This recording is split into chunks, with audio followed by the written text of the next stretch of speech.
Savais-tu qu'on passe plus d'un tiers de notre vie à dormir? Laissez-moi vous en parler! Alors comme l'indique le titre de cette vidéo, je vais tenter de compléter ce qu'a dit From Human to God sur le sommeil. Ce mec là tu le connais peut-être, c'est un youtubeur sport, il est taillé comme un burin tu sais, et il a fait une vidéo sur le sommeil pour expliquer un petit peu les bénéfices du sommeil sur le sport. D'ailleurs si tu le connais pas et si t'as pas encore vu la vidéo, je t'invite à la regarder, je vais la mettre quelque part, je mettrai peut-être une fiche ou un icône. Et tu vois moi je suis un petit peu dans le game du cerveau et j'ai eu pas mal de cours sur le sommeil, donc je pense que ce que je vais dire ça peut t'aider. En fait j'ai regardé la vidéo donc de From Human to God et j'ai dit putain, elle est vraiment bien cette vidéo. Et c'est vrai qu'elle est bien, il dit des choses vachement pertinentes, mais je pense que ce que je peux apporter, vraiment ça peut être intéressant, donc allez on y va. Alors comme je l'ai dit en guise d'introduction, tu passes environ un tiers de ta vie à dormir. Donc déjà on s'arrête un moment là-dessus. Tu sais qu'il y a des gens qui considèrent très peu le sommeil, mais pas des gens comme toi et moi, hein. Des gens comme des médecins, et des trucs comme ça, des gens de la profession médicale qui y connaissent rien au sommeil, et pour eux, c'est pas si important. Mais comment tu veux aider un mec à se sentir bien dans sa vie si tu considères pas le tiers de sa vie dans lequel il dort? Mais tu sais ce que c'est un tiers? Tu coupes ta vie en 3, et tu prends un morceau, et ce morceau-là, pendant ce morceau, tu fais que dormir. Genre si tu vis 60 ans, eh ben t'as passé 20 ans de ta vie à dormir. Je sais, t'es pas un teubé, tu sais ce que c'est un tiers, mais tu vois, c'est tellement important que je pense qu'il faut que je le dise. Bref, demandons-nous alors comment ça fonctionne le sommeil. Tout d'abord, il faut dire que l'alternance veille-sommeil a deux processus. Un processus qu'on appelle circadien. C'est ce que From Human to God appelle nictéméral, le rythme nictéméral. C'est deux mots de merde pour dire la même chose, pour dire que ton système biologique il se cale environ en un jour. Disons que circadien ça veut dire presque un jour, et nictéméral, ça veut juste dire que ça respecte l'alternance entre le jour et la nuit. Mais c'est pareil, tu vois. Et le deuxième processus, c'est le processus homéostasique, qui veut dire équilibre. Le sommeil sert à garder l'équilibre. Et c'est très important. En fait, c'est un peu comme si tu avais un sac sur le dos toute la journée, et au fur et à mesure de ta journée, il se remplit avec des pierres lourdes, tu vois. Si bien qu'à la fin de la journée, il est tellement lourd que tu t'écroules et tu t'endors. Et pendant le sommeil, eh ben, tu vas vider ton sac pour l'alléger, et tu repars pour une journée. Et tout ça, là, ce système de sac à dos, ça se passe dans le cerveau. Toute la journée, il fonctionne à donf, et il produit des déchets qui restent dans ta tête. Et alors, quand tu dors bien, pouf, les déchets sont nettoyés. Donc tu vois, les déchets du cerveau, c'est un peu les pierres dans ma métaphore. Donc ça veut dire quoi?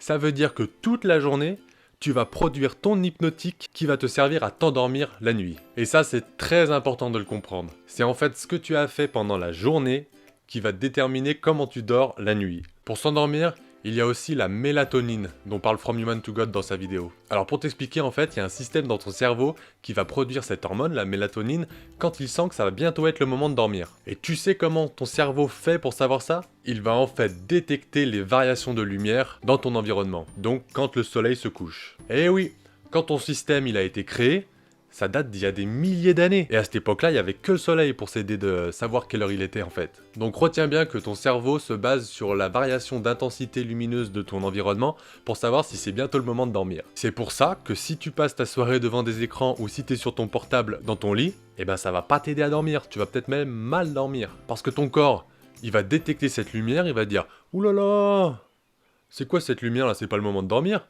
Donc il va arrêter de sécréter la mélatonine qui est censé t'aider à dormir. Ton corps, il croit que c'est le jour, donc bim, tu t'endors pas. Alors, à quoi sert le sommeil, au-delà de la muscu? Eh ben, il sert à réparer ton cerveau de toute l'activité qu'il a eue pendant la journée. Premièrement, il aide à consolider les apprentissages que tu as fait pendant la journée. Si tu as révisé le soir avec une bonne nuit de sommeil, le lendemain, tu seras tout à fait capable de récupérer les informations dans ta tête, ça sert à rien de faire des nuits blanches et c'est même moins bien. En plus, comme j'ai dit tout à l'heure, ton cerveau toute la journée il fonctionne et il produit des déchets, et il les balance dans le liquide dans lequel il flotte. Tu vois, il y a un liquide dans lequel flotte ton cerveau. Et à long terme, il faut que ce liquide soit nutritif et bénéfique. Si tu lui laisses tous les déchets à ce liquide, sur le long terme, il va devenir crade et pas positif pour ton cerveau, et ça peut être dangereux. Tu peux attraper des maladies. Par exemple, certaines études ont montré qu'un mauvais sommeil pouvait augmenter les risques de développer une maladie d'Alzheimer plus tard, ou une maladie de Parkinson par exemple. Donc tu vois que ça vaut quand même le coup de bien dormir quand t'es jeune. Et à court terme, eh ben, ton cerveau il va pas bien fonctionner tous les jours. Donc tu vas avoir des difficultés à l'école, tu vas être moins performant dans les activités cérébrales, tu vas être moins performant dans les activités sportives aussi. Je sais pas si t'es bien au courant, mais ton cerveau il te sert à faire tout ce que tu fais dans la vie de tous les jours. Vraiment tout. Et même ce dont tu te rends pas compte. Donc s'il est malade, s'il est moins performant, bah tu seras moins performant dans tout ce que tu fais.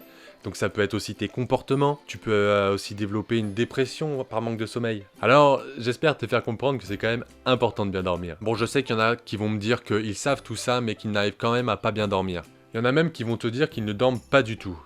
Mais bon, ça, ils exagèrent un peu. Le sommeil, c'est tellement nécessaire à l'organisme que si tu dors pas du tout pendant environ 6 mois, pof, t'es mort. Donc pour tous ceux qui souffrent de troubles du sommeil comme l'insomnie ou l'hypersomnie d'ailleurs, je vous conseille de consulter un spécialiste du sommeil. Et choisissez-le bien parce que peu de thérapeutes sont bien formés au sommeil. Essayez les techniques que donne From Human to God dans sa vidéo, elles sont pertinentes, vous pouvez les essayer. Pour ce qui est de ma vidéo, eh bien n'hésitez pas à lâcher un pouce bleu si vous pensez qu'elle vous aidera et si elle complète bien celle qu'a fait donc From Human to God. Abonnez-vous si vous avez appris des choses sur le sommeil.